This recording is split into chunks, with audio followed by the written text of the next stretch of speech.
you're watching Fat Man DD1, you dingus. Whatever he said. Fat Man out on the YouTube space, wonderful YouTubers. It's mad dark. Mad people that have open bar, they got a drink. I'm lit. A little happy, a little insecure, mad people with different faces, but lit. Lit.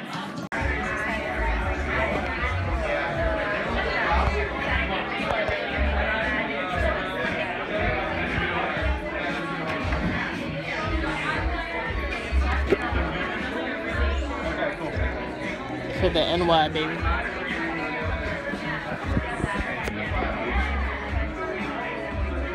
I hope this thing starts very soon. I'm gonna have to bail if it doesn't. Yeah, I know, right?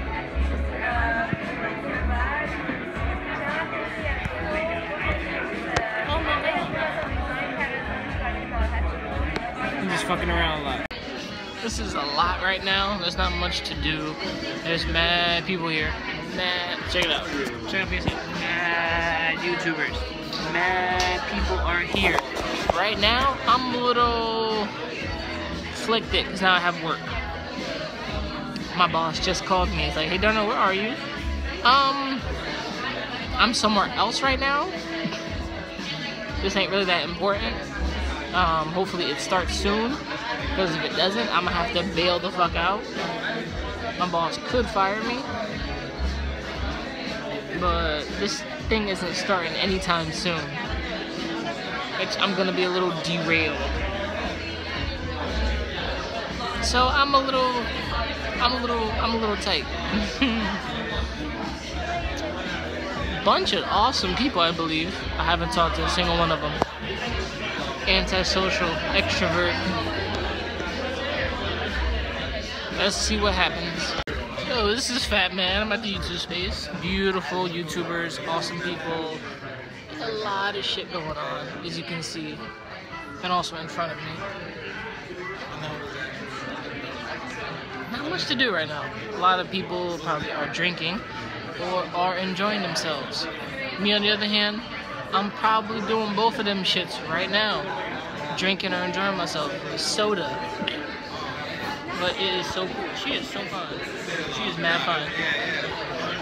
I have no idea what to do right now. I think it's a filming. I should be at work, but I can make it up. I can make up the day. Hopefully. And there's some good music playing. There's mad people here. Mad people. She looks cool. Hi. I'm just waiting to see what happens. Hopefully this is a good film to watch. And my pimples will go away from all the soda. Catch you in a flip. DNA. I was like, oh gosh, it sounds so Australian. I'm like, DNA?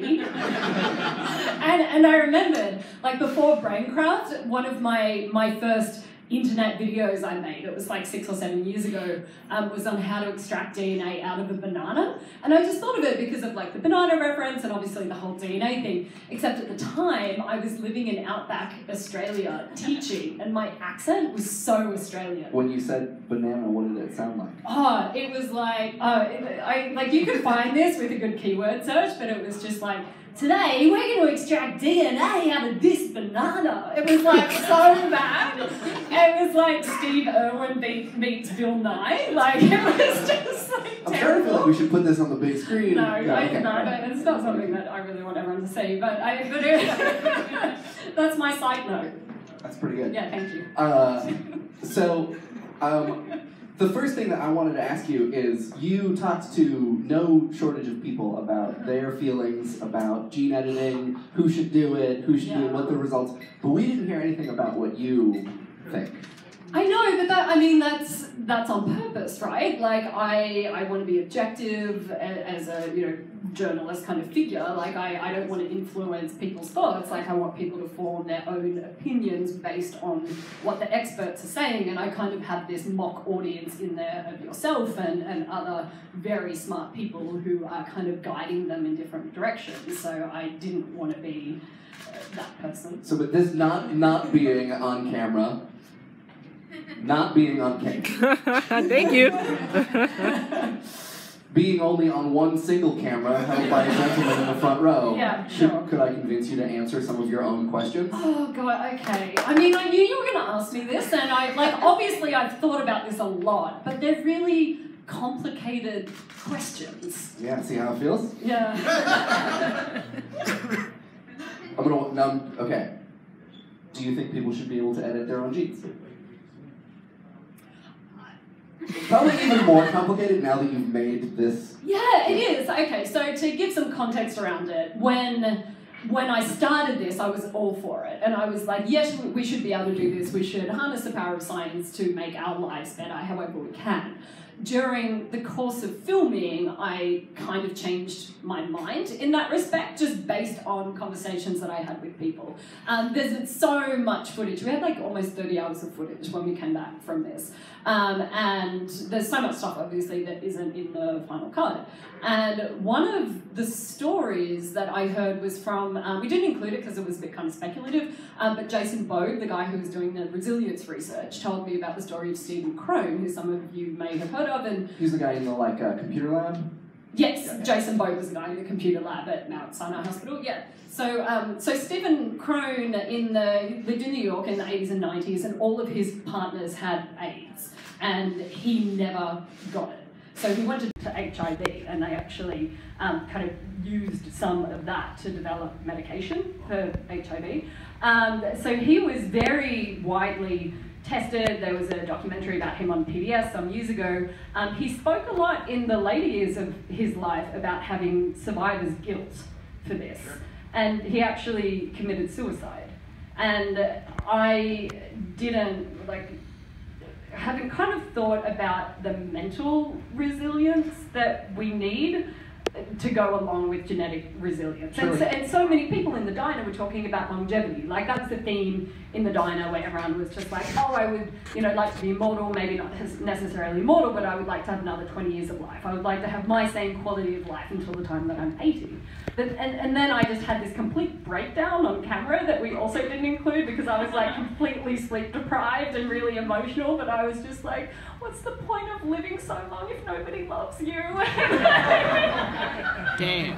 So there's a really emotionally intense behind the scenes. Seriously, yes, but I guess like this idea of mental resilience was one that I was wondering about, because like, what kind of therapy are we getting when we're 120 and have like edited genes? So, maybe the question is not whether or not people should, but do people even really understand the non-biological consequences of doing it? And the answer is probably not. I don't think so, and I think there are some biological consequences that we do not understand. Like, there's lots of what they call off-target effects of these technologies. Like, if we correct for one thing, another thing may happen 10 years down the track that we never predicted. So scientifically there's effects that we may not know about, but I think there's like a whole kind of psychology of this that is unexplored and unthought about in a way. So it sounds like the answer to my next question, which is, Yeah. would you specifically, is maybe no.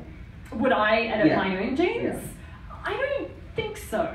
I think all of these decisions are very contextual. Like, if I was dying and that was a therapy that I was offered, I would probably do it. But if that therapy didn't exist because the government had said, we're not allowing anyone to do this, then it wouldn't be an option for me. So I don't think I would. Like, I have thought about it, and I'm like, I'm pretty happy. Like, I don't think I need to mess with my body.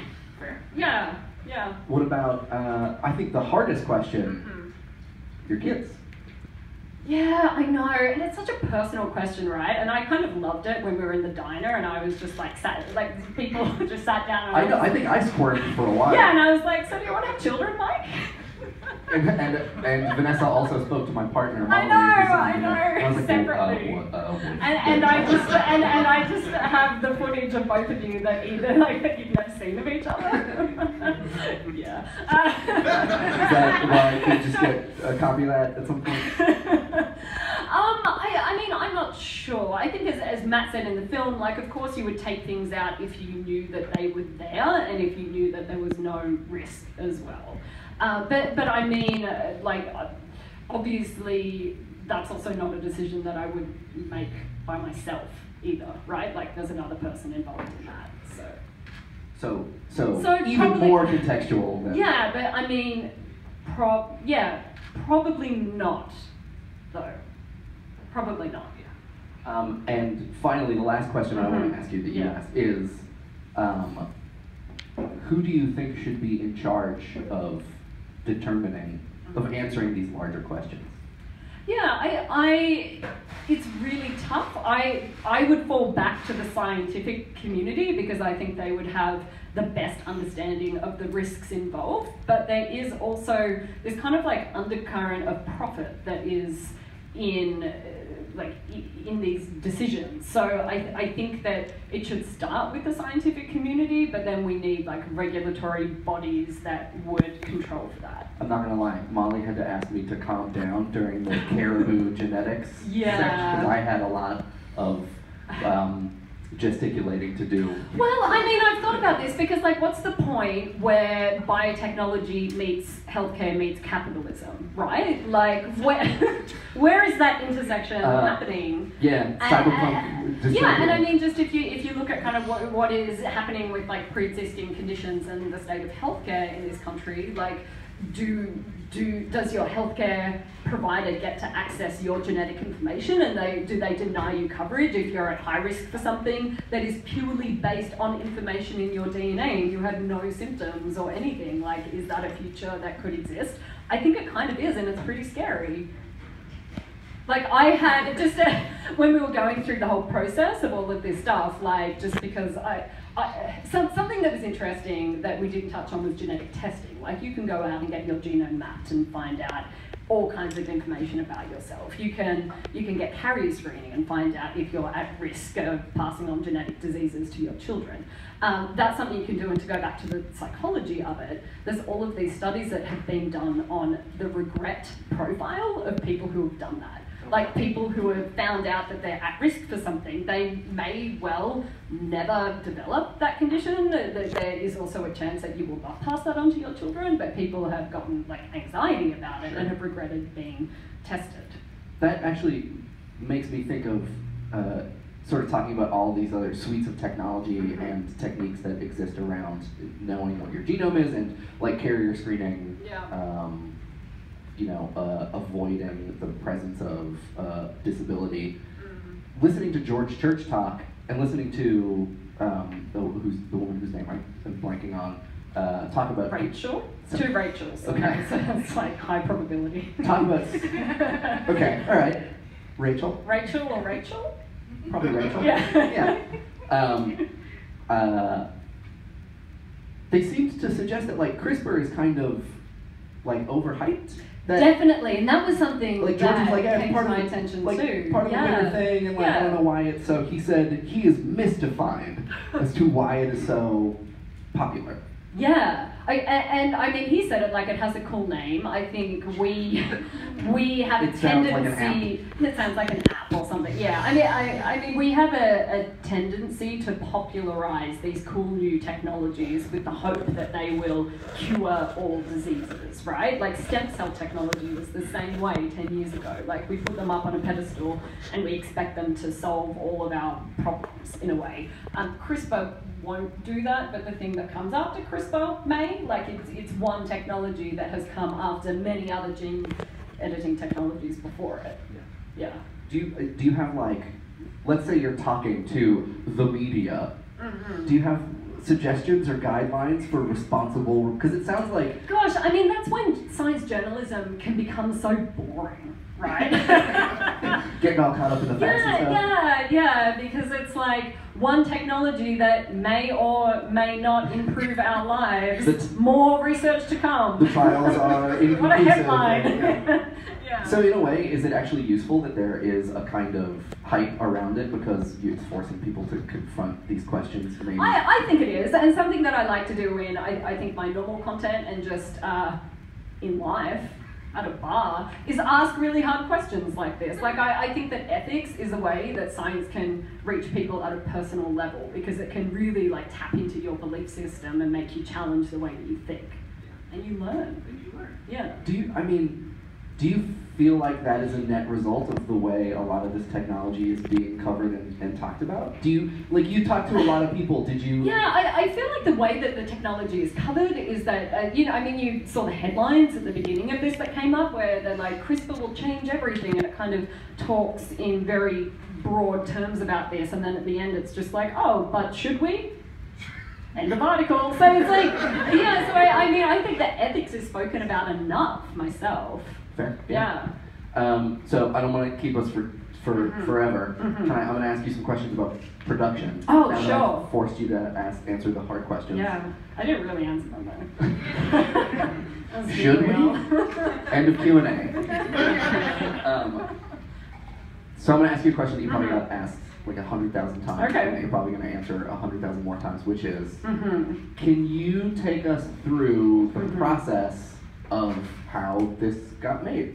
Like, oh, sure. Well, like I said, I love asking ethical questions. So I was actually in March of last year, I was in Melbourne, and I was at a bar with one of my friends, and I was just like, what does the future of humanity look like?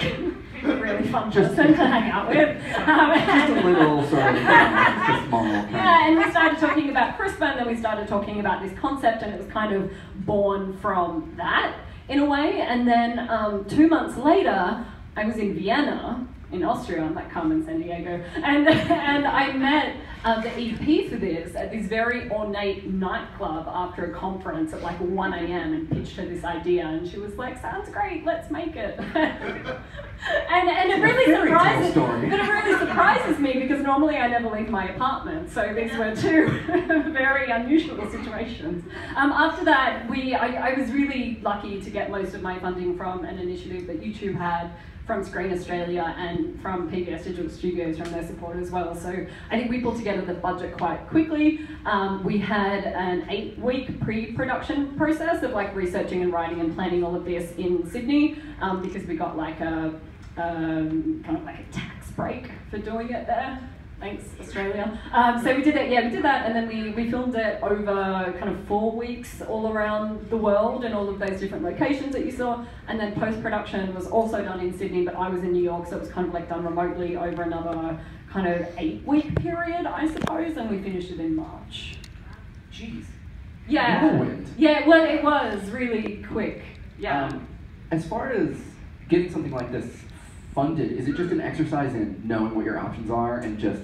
I think so, and I mean, I was like obsessed with sitting to the end of the credits in movies to see what funding bodies had funded their productions. And I do that when I watch TV as well, yeah. And I was just like, who are all of the people that could possibly give me money? And then I would, you know, go to their website, look at all the initiatives that they have. Like, these funding bodies will have multiple rounds per year where you can go and pitch to them. So I did that. It went well. That's great. Yeah. But I mean, I think... You make it sound so easy. Yeah. It was. Yeah, no, I mean, it shouldn't be. I think I was... But I mean, I think that's the great lesson, is that if you just... I had a great deck of slides. Did you use the Google-specific manual for... No? I haven't accessed that yet. I'm hoping to shortly for my next production. Yeah, I mean, I think it's a great lesson that, you know, as long as you sort of put some of the hours in, put the work in. Yeah, I think it helps, like, honestly, I think the subject matter helps a ton. Like, if you can say this film is about a technology that will change the world, people are like, oh, wow, tell me more about it. This will change the face of humanity. I have a YouTube audience, hi. Like, it helped in a way. But I think just having a good sell, like having a really good elevator pitch for it, having a clear idea of what you want to do, which my clear idea was not the idea that we ended up doing. Do you know, not in the sense that I was just like, this is what the film will look like, and it didn't look anything like that. What was that process? Was that it was just the reality of planning it out. Like, you can only, like, we had this period where we had a certain budget to travel to whatever countries we could secure talent all at the same time. That was like a trip around the world. Do you know what I mean? It's kind of a logistical nightmare. So we had to kind of tweak different things just based on the practicalities of the production process. So you were presented at sort of edit time with a set of footage that was very different from what you imagined having when you were... Oh, definitely. Yeah, and you just kind of rework it. Like, we had the first cut of this in January, and we spent 2 months every single day revising it. Yeah, how many cutting scripts did you end up having at the end of it? I wrote like 4. Okay. Yeah. What is it like going from a 5-minute YouTube video to a 40-minute documentary? Like, surely there's a sort of, there's both there are production level concerns, but then pacing level concerns too, because this is not paced like a like a Braincraft video. Yeah. I think for me, like, my background is in education, and when I first thought that I was going to make a 60-minute film, I was just like, wow, think of all of the facts that I could give to people in 60 minutes compared to 5 minutes. So many facts, there's so much information that can sit in this piece of content. But I think the reality is that there's not much more. Like, you could make a 5 or 6 minute video where you're talking at 120 words a minute, you have all kinds of graphics flying everywhere, and you could deliver the same amount of information, like the same amount of facts, right? Like, I could take a ball of like Play-Doh and kind of throw it at the audience, and that's my 5-minute video, and they could just catch it and be like, oh, look at these facts.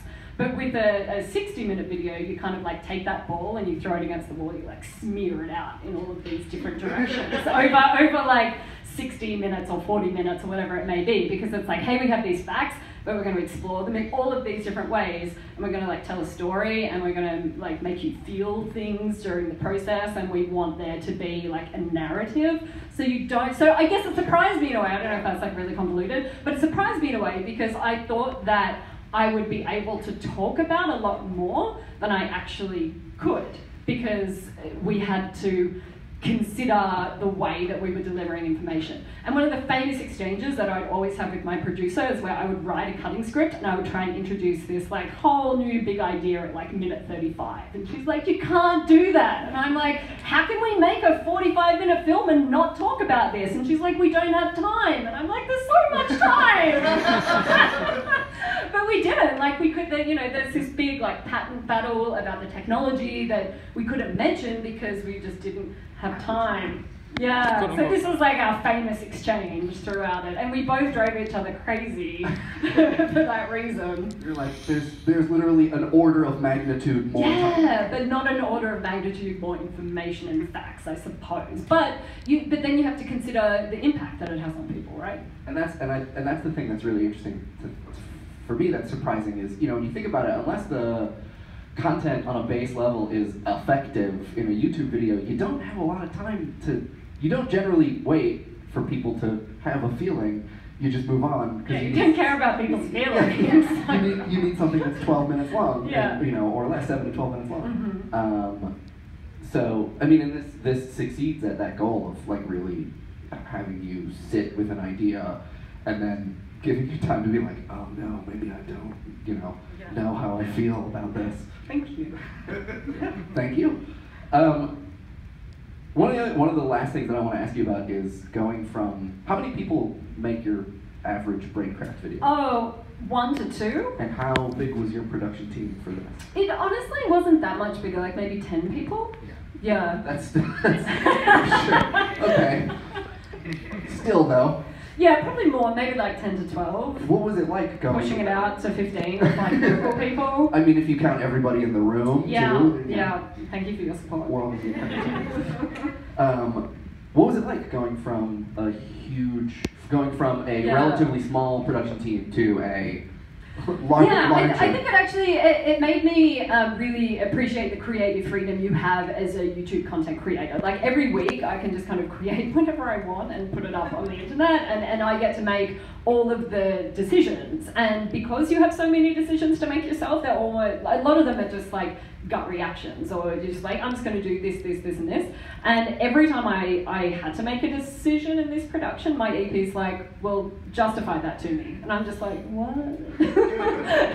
So I think it was hard. Yeah, and people would challenge every word that we used in the narration and things like that. So every decision is very considered in a way. And it was different because instead of having a lot of creative freedom, which isn't necessarily a good thing all the time, but instead of having that, I sat in a structure of people, and I had people above me who were the final decision makers, and you know, you have a certain amount of influence, but you're not necessarily the person making all of the decisions. So I guess it was just different because we had multiple funding bodies, we had a broadcaster, we had producers, we had an EP, and there's like, for some things, everyone pulling in a different direction about a decision, and I'm just in the middle like, So it was almost an exercise in like expectation management rather than a creative experiment. Is that at times? Like if someone's thinking about, like someone in the audience is thinking about trying to spin out into something that's this size, is that the advice that you would give to that person? And it's like, just make your expectations clear and manage the expectations of the other people that you're working with. Like, is that sort of the number one lesson that you learned? It's a lesson that I learned, and I think it's something that's important to keep in mind, right? Like when you move to a production company and you're working in a different team, there's just like different things that you have to consider, but you also need to really be passionate about your creative vision and like talk about it every day. It's like you need to do a new pitch every single time someone's making a decision. Make sure and get the team all on the same page all the time. Which is really challenging sometimes, especially when you're working across multiple time zones and things like that. But yeah, there's a lot of new challenges that arise from that. Sure. Yeah. All right. I wanted to turn it over to you guys for a few questions. Do you have time for, what do you think? 3? I can't even read. It's quarter that. of. I don't have numbers on my watch. Is that a quarter to 8? Yeah. Yeah, sure. I can't Okay. do it. So we'll do three questions right here. Yeah. Here, well, I'm gonna hand you.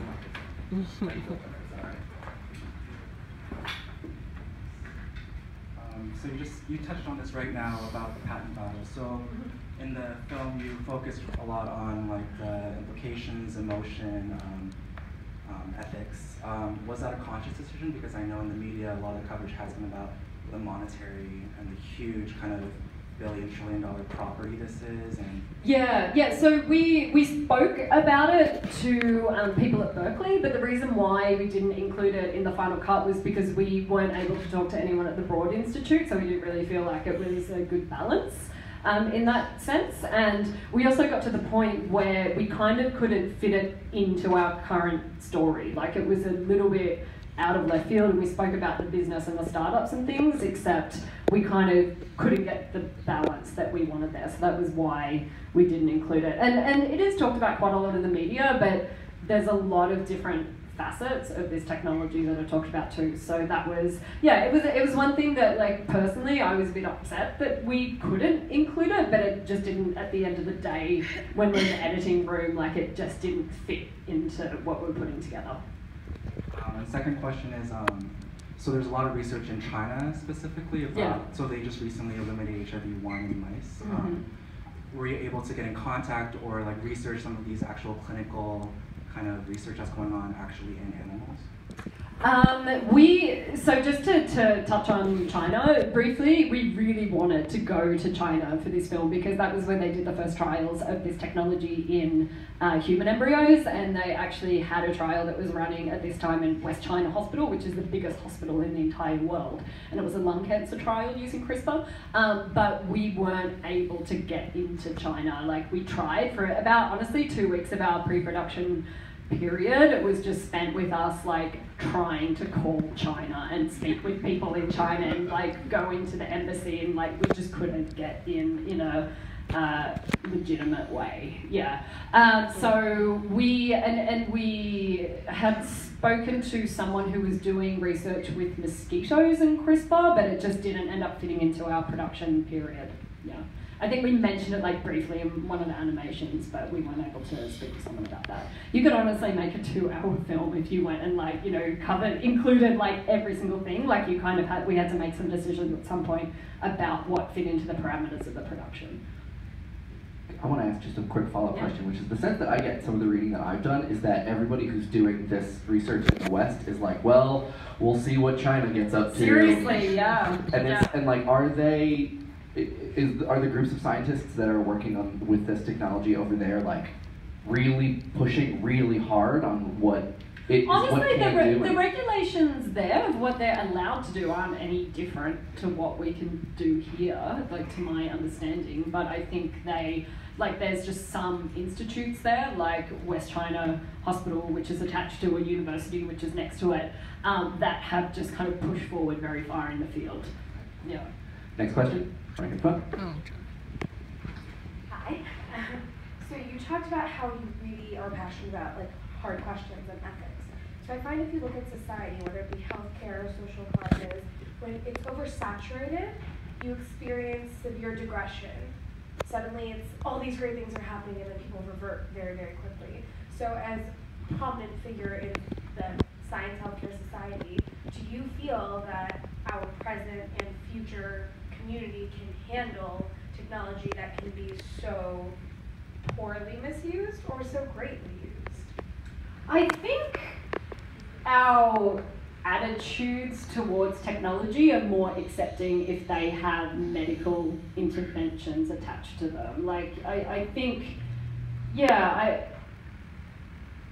it's hard to respond to that in some ways, but I think that like we're generally more accepting of like hard technologies or big technologies if they can have like a really positive impact on us. Is there enough faith in people that there's not? I wonder if it depends on the culture. Like you know, in a country like China, are people as skeptical of researchers and governments and things as we are? Are regulatory bodies are they powerful enough?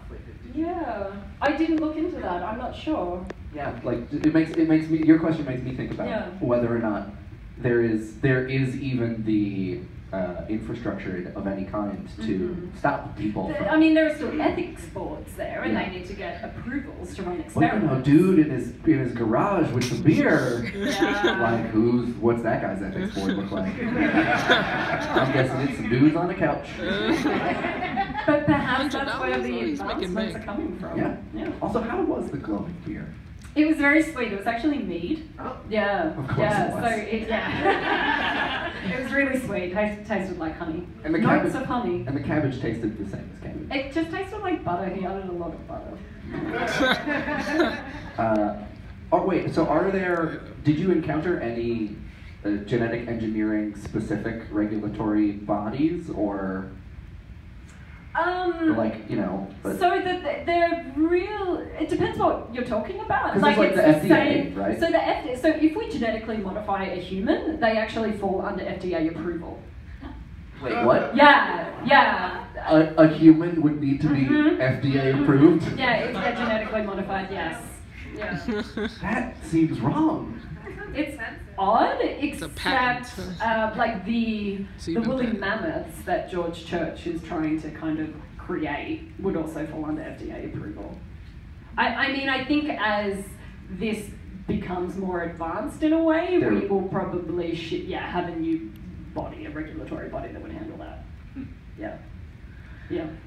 Right here. Oh, dang. What are your thoughts about the woolly mammoth? I'm kind of torn on whether or not I think it would be a good idea. So am I, because I like there's so many resources going into that. It just makes me skeptical in the way where I'm like, couldn't we use those to solve different problems that are potentially like more important? Like, what impact is the woolly mammoth really going to have on climate change? Like, can't you lobby coal or something? Like, can't we like put those resources into developing like mutate the panels bee? Or something? I don't know. Like, I wonder about that. But then that kind of brings up like another point of how much resource we put in compared to like the output that we get. Because for a lot of these genetic diseases, there's startups that have just like popped up in Silicon Valley that have so much seed funding to solve, like to try and cure a disease that affects like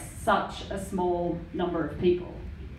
And yes, we should cure diseases if we can, except it's like a whole lot of money for like a very small segment of the population. So just like, I guess these questions come up all the time, like, is it worth it?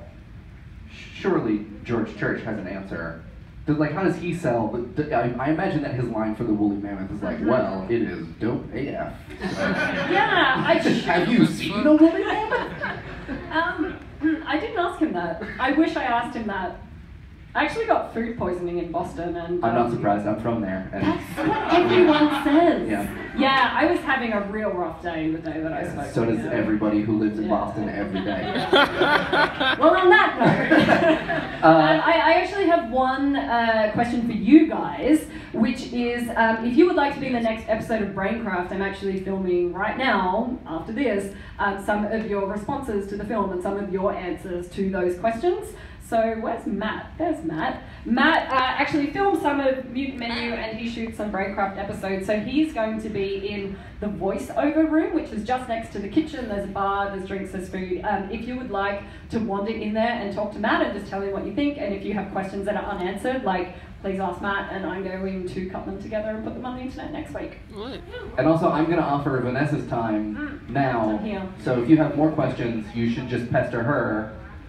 We'll be around. Always. Thank you so much, and thank you, Vanessa.